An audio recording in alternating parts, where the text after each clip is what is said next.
तो आप लोगों का एग्ज़ाम का नोटिस बहुत ही जल्दी आने वाला है। कुछ दिन में आप लोगों का एग्ज़ाम फॉर्म भराना शुरू हो जाएगा और एग्ज़ाम डेट भी रिलीज हो जाएगा। तो देखिए, उससे पहले आप लोग फटाफट से इतना सारा क्वेश्चंस कर लीजिए। अगर इतना कर लीजिएगा तो एग्ज़ाम में आसानी से 70+ मार्क्स का बना लीजिएगा। ये पिछले बार का भी रिकॉर्ड है। हर बार लोग जितना बताते उतना अगर कर लेंगे तो काम हो जाएगा। देखिए, अगर आपका सिलेबस पूरा कंप्लीट है और अगर आपको वो क्वेश्चंस का प्रैक्टिस नहीं है जो एग्ज़ाम में पूछा जाएगा तो फिर कोई फ़ायदा नहीं होगा। तो देखिए, सबसे पहले question number very very important है, वीबीयू और बीबीएमकेयू दोनों का सिलेबस के लिए।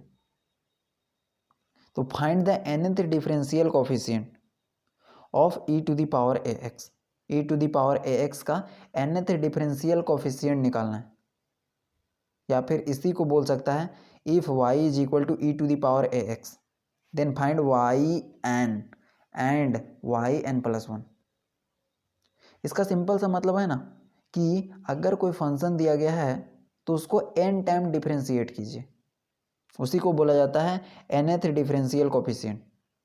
एक्स स्क्वायर को अगर डिफरेंशिएट करने बोले एक बार तो आप लोग बोलोगे 2x, 2 बार डिफरेंशिएट करने बोले तो 2, 3 बार बोले तो 0, एक बार में क्या आया 2 बार 3 बार। उसी तरीके से इसको n टाइम करेंगे तो क्या होगा। तो यहाँ पे फंक्शन दिया गया है e to the power ax और आप लोगों को सिर्फ 2 चीज़ पता होना चाहिए कि डिफरेंशिएशन कैसे करते हैं, बेसिक वाला, बाकी सब कम हो जाएगा। देखिए, सॉल्यूशन में कैसे लिखेंगे, सबसे पहले जो भी दिया गया है ना उसको इस फॉर्मेट में लिखिएगा, एक नंबर भी नहीं कटेगा वहाँ से। गिवन दैट क्वेश्चन में y is equal to e to the power ax, y is equal to e to the power ax मान लिए। इसको हम एक बार लिख देंगे सिर्फ, क्या पता है, ऑन डिफरेंशिएटिंग इक्वेशन 1 सक्सेसिवली। और सक्सेसिवली का मतलब क्या होता है पता है, आगे बढ़ते जाना। सक्सेस का मतलब क्या होता है, सफलता, और सक्सेसिवली का मतलब सफलता पाते रहना। तो यहाँ पे बोल रहा है कि ऑन डिफरेंशिएटिंग इक्वेशन 1 सक्सेसिवली मतलब ऊपर की तरफ डिफरेंशिएट करते चलना है। इसका मतलब है कि एक बार डिफरेंशिएट कीजिए, फिर 2 बार कीजिए, फिर 3 बार कीजिए। तो यहाँ से देखिए, हम लोग सबसे पहले लिख दिए ये, और एक बार करेंगे, 2 बार करेंगे, और उसके बाद n टाइम्स निकालेंगे।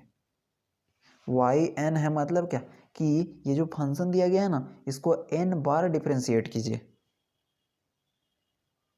राइट। तो y1 is equal to e to the power ax, और ax का फिर से हम लोग चैन रूल से करते हैं तो d/dx, ax का करेंगे तो क्या हो जाएगा a। तो वही लिखा गया कि y1 is equal to e to the power ax into में a।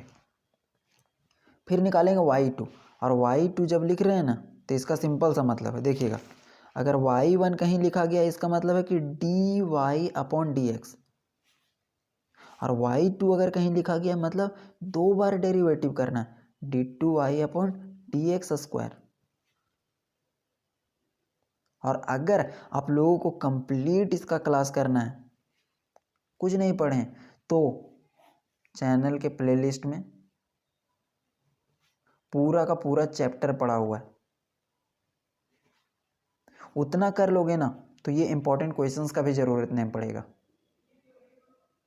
ठीक है। वहाँ पे पूरा चैप्टर एकदम बहुत ही खतरनाक तरीके से बताया गया है, आप लोग वहाँ पे देख सकते हैं। पहला है डिफरेंशियल कैलकुलस, इंटीग्रल कैलकुलस का पूरा प्लेलिस्ट बनाया गया, तो आप लोग वहाँ से फटाफट क्लियर कर सकते हैं। और वहाँ अगर उतना कर लिए तो एग्ज़ाम में तो एक क्वेश्चन नहीं छूटेगा।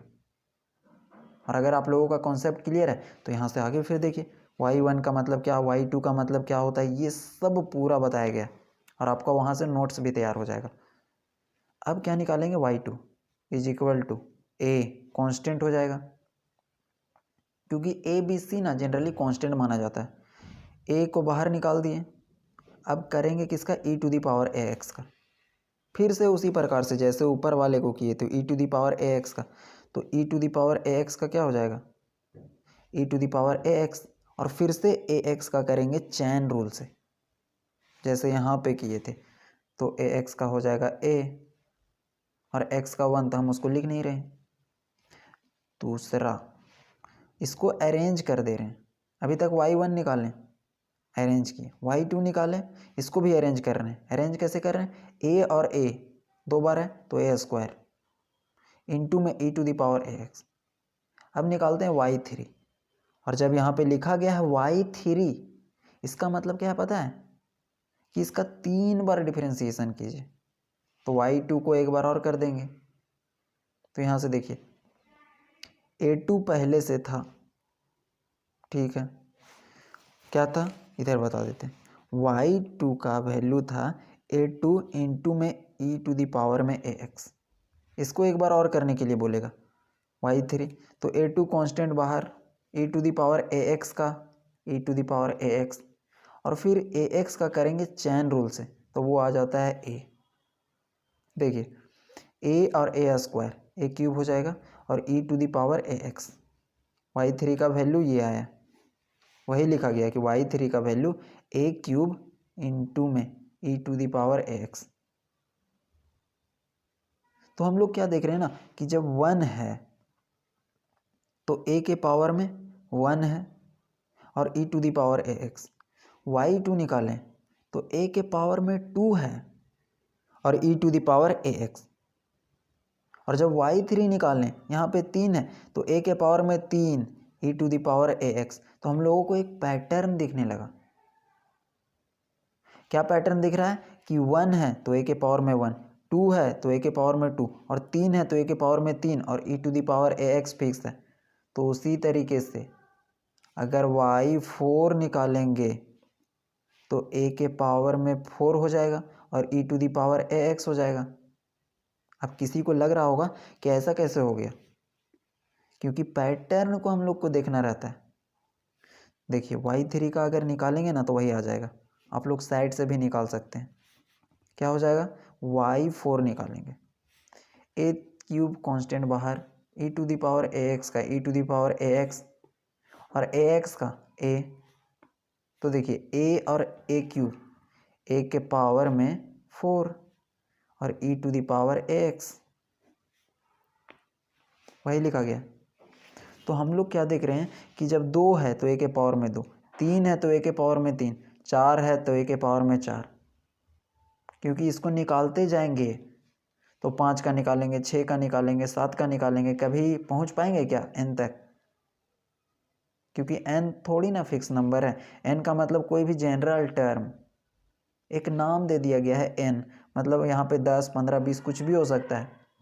तो हम लोग यहाँ से देखेंगे कि 1 है a के पावर में 1, 2 है a के पावर में 2, 3 है a के पावर में 3, 4 है a के पावर में 4। तो अगर n होगा यहाँ पे, यही तो निकालने बोला है, तो a के पावर में क्या हो जाएगा? n, क्योंकि 4 था तो 4, तो n है तो n, और e टू द पावर में ax फिक्स है। यही निकालने के लिए बोला था कि yn और yn प्लस 1, yn तो निकाल चुके हैं, n प्लस 1 निकालना है।